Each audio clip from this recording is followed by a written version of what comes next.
Fala galera, nós vamos falar agora sobre o absolutismo monárquico. E para a gente falar do absolutismo monárquico, pessoal, vamos ter em mente o seguinte. Pessoal, o crescimento do poder do rei vai se dar de forma gradual, tá? Não vai ser da noite para o dia. Cada território, França, Espanha, Inglaterra, Portugal, vai ter uma forma diferente de fazer crescer esse poder dos reis. Porém, algumas características, alguns pontos são essenciais frisar aqui para vocês. Primeiro, no plano econômico, você vai ter um rei criando o seu poder no início do período moderno, no meio de um modo de produção ou de um sistema chamado mercantilismo. O mercantilismo, pessoal, é um sistema econômico que vai vigorar desde o século XV até o século XVIII. No mercantilismo, você tem algumas bases que serão essenciais, como o metalismo, a busca de metais preciosos, balança comercial favorável, vender mais e comprar menos, para fazer você acumular mais riqueza. Você vendendo mais, você vai ter mais lucro, óbvio. E o pacto colonial. Grande parte da riqueza das metrópoles, das nações, ou estados modernos que nós vamos ter naquela época, vem da exploração das colônias. Por isso que a gente tem esse processo de expansão marítima muito forte. E o pacto colonial vai ser exercido por todas as metrópoles. Então essa é a base que você vai ter inicial, economicamente falando, para o crescimento do poder dos reis. Além da base econômica, você tem a base militar. Os militares, pessoal, serão essenciais para o absolutismo se concretizar. Por quê? Cada rei ou cada monarquia tinha que ter o seu próprio exército para fazer com que a expansão territorial acontecesse e até a segurança territorial também. Lembra vocês que o crescimento do poder do rei vai se dar a partir da expansão territorial e do acúmulo de metais preciosos. Então, para que essa expansão aconteça, era necessário você ter um aparato militar que desse segurança territorial. Então, o exército serão formados por cada monarquia, independente do lugar que seja. Então, o plano militar vai ser essencial para que a consolidação do poder dos reis aconteça. Além do plano militar, pessoal, você tem o plano legislatório. Esse plano legislatório vai ser usado principalmente pela Inglaterra, através de uma lei chamada Common Law, que eu vou falar já já o que é essa lei. Então são regiões que cada um vai ter uma realidade diferente de monarquia, mas que possuem algumas características iguais, como a busca por crescimento de poder. E essa busca por crescimento de poder está sempre atrelado à busca por crescimento econômico. O rei vai deixar de ser um suzerano para ser um soberano. E a soberania é que vai dar visibilidade de um rei, de um monarca poderoso perante o seu súdito. Vai ser a reafirmação de seu poder perante a sociedade. Pessoal, as nações que se formaram, Portugal, Espanha, França, Inglaterra, Itália e Alemanha, serão os últimos a se formar da Europa, lá no século XIX. Mas durante esse início do período moderno, os estados que se formaram serão chamados de estados modernos. E eles possuem características iguais. E elas estão aqui do lado. Primeira característica dela, território definido. É necessário você definir as fronteiras territoriais para que uma monarquia pudesse impor o seu poder. Além do território definido, moedas, leis, pesos e medidas iguais, unificados. Como era antes do Estado moderno? Na época, na Idade Média, quando existia o feudalismo, a Europa era toda fragmentada, O poder ele era descentralizado nas mãos dos senhores feudais, na mão da igreja. E aí cada feudo possuía uma lei, um idioma, ou seja, uma língua a ser falada, pesos e medidas diferentes. A comercialização era muito difícil. Para você sair de um feudo e para o outro, você tinha que trocar moeda, pagar novos impostos. Isso atrasava o comércio. Quando o rei assume o poder, unifica o território, cria a nação, ele unifica a moeda, unifica as leis. unifica pesos e medidas, facilitando a comercialização. Além dessa unificação, o exército militar, extremamente importante, não esqueça disso, que nós já falamos para expansão territorial. Cada nação vai ter um exército próprio. Além dessa importância militar, você vai ter a formação de um corpo burocrático. O que é corpo burocrático? Algumas pessoas vão viver no entorno dos castelos, na dependência dos castelos, e essas pessoas geralmente serão nobres, que vão ter cargos públicos dados pelo rei. Alguns serão até chamados de ministro de Estado, e eles vão viver ali no entorno da monarquia. Ok? Então o corpo burocrático é muito grande, é muito forte, para auxiliar o rei no governo. Além do corpo burocrático, um governo soberano vai se formar na imagem do rei. O idioma a ser falado é unificado, como eu falei a vocês.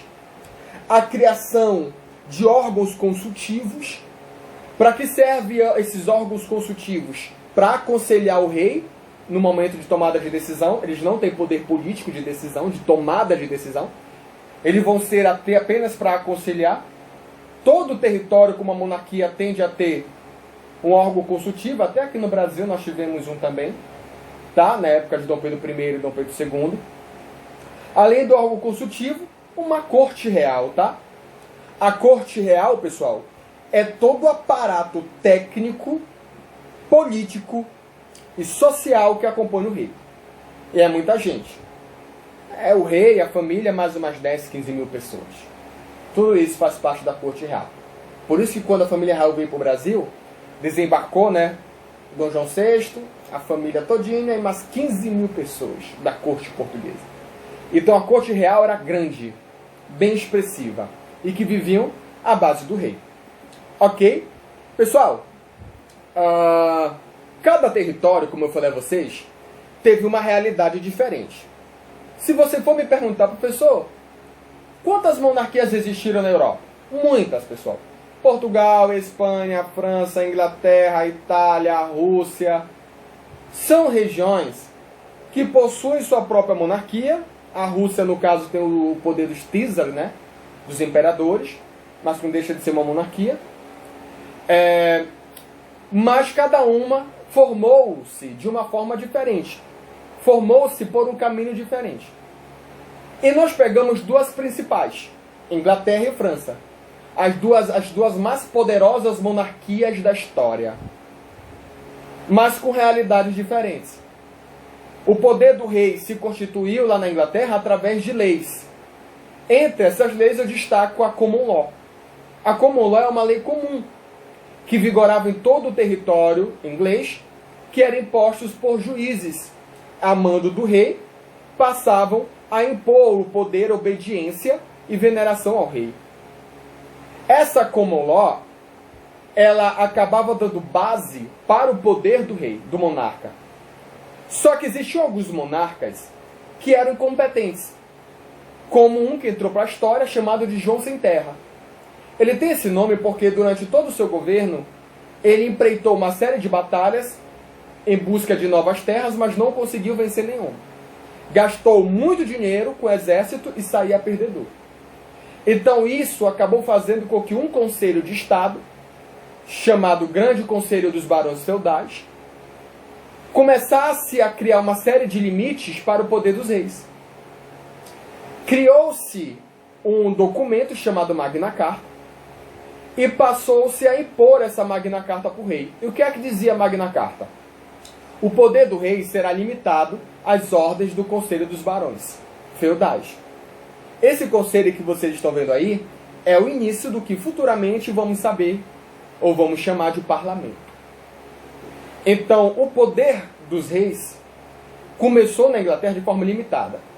Somente com a família Tudor, lá dos Henriques, Henrique VI, VII e VIII, é que a gente passou a ter uma monarquia absolutista, através da família Tudor, lá na Inglaterra. Na França, a família real começou a impor o seu poder absolutista através de alguns apoios. Apoio do clero, da igreja, apoio da nobreza e até de alguns teóricos, que nós vamos falar sobre esses teóricos, que acabou escrevendo leis que aprimorassem, apoiassem o poder do rei. Ok? Então, lá na França, um rei vai se tornar muito expressivo e simbólico nesse processo de consolidação do absolutismo. É o rei Luís XIV, o famoso rei Sol, que mandou construir o Palácio de Versalhes, suntuosíssimo, e acabou criando um código de conduta.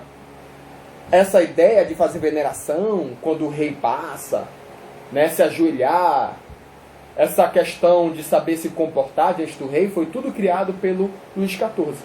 Por isso que ele se torna importantíssimo, até um símbolo a ser seguido pelas outras monarquias. Ok? Então são formas diferentes que você vai ter de construção de monarquias absolutistas. A monarquia inglesa absolutista chegou ao fim na Revolução Inglesa, no século XVII, e a monarquia francesa no século XVIII, com a Revolução Francesa, lá em 1789. Ok? Foi considerada uma das mais duradouras monarquias absolutistas da história. Pessoal, existiam alguns teóricos que apoiavam o poder do rei. Entre eles, Jean-Jacques Bossuet. Jean-Jacques Bossuet, ele vai escrever uma teoria chamada Teoria do Direito Divino dos Reis, aonde essa teoria dizia o seguinte, que o rei está no poder porque Deus quis. Deus o colocou ali. Cabe a você, súdito, obedecer o rei e não desrespeitá-lo, porque você desrespeitando o rei é desrespeitar a Deus. E você é ser punido como pecador. Jean-Jacques Bossuet, ele pertencia à Igreja Católica, ele fazia parte do clero, por isso que ele vai apoiar o poder do rei. Além dele apoiar o poder do rei, ele ainda vai criar um lema para a sua teoria, chamado um rei, uma lei, uma fé. Para mostrar que o rei é único a ser obedecido, a fé é única, cristã, e a lei é aquela implantada pelo rei. Ok? Além do Jean-Jacques Bossuet, você tem o Maquiavel, que vocês conhecem como a palma da mão de vocês. O Maquiavel, pessoal, ele vai escrever um livro chamado de O Príncipe, aonde o objetivo do Maquiavel é mostrar como é que o governante deve se manter no poder. Para isso, ele vai dizer que o governante, para se manter no poder, ele deve possuir duas morais, ou duas moral. Uma individual, propriamente dele, e a outra pública. A moral pública é aquela moral do governante perfeito. É aquela que ele vai mostrar perante a sociedade. Na visão de Maquiavel, todo rei deve ter um objetivo. E para isso ele deve seguir caminhos. E não importa o caminho que ele siga, contanto que ele alcance os seus objetivos. Daí o porquê, pessoal? Os fins justificam os meios, que é a frase célebre de Maquiavel. Não importa o caminho que você percorra, o importante é que você consiga o seu objetivo final. O Maquiavel pega e diz que o governante deve se comportar como um leão e uma raposa. O leão, sagaz, forte, corajoso, e uma raposa, estrategista. Então, o governante ele deve criar estratégias e artimanhas para se manter no poder. Se for preciso até mentir, minta. Mas minta cercando de todas as verdades, para que você não seja pego na mentira. Porque se você for pego na mentira, você será um fracassado, humilhado. Ok? Além do Maquiavel, você tem o Thomas Hobbes, que é o tanto que vocês usam nas redações também. O Thomas Hobbes, pessoal, ele é um teórico absolutista, né, contratualista. Ele pega e vai escrever um livro chamado Leviatã. O Leviatã, para a Igreja Católica, é o príncipe das trevas, é um demônio. E por que ele relaciona o Leviatã com o demônio? Porque na visão de Maquiavel, de Thomas Hobbes, o Estado ele é um demônio, um mal necessário. Por que o Estado é mal e ele é necessário? Na visão de Thomas Hobbes, nós seres humanos temos uma natureza, e a nossa natureza é ser ruim, perverso. Por isso que nós nascemos ruim e vamos morrer ruim. Vivemos em guerra de todos contra todos.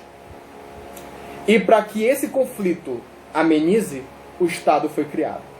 O Estado, ele entra para inibir tuas ações. inibir tua liberdade. E nós, meros súditos, depositamos a nossa liberdade nas mãos do governante para que ele nos governe.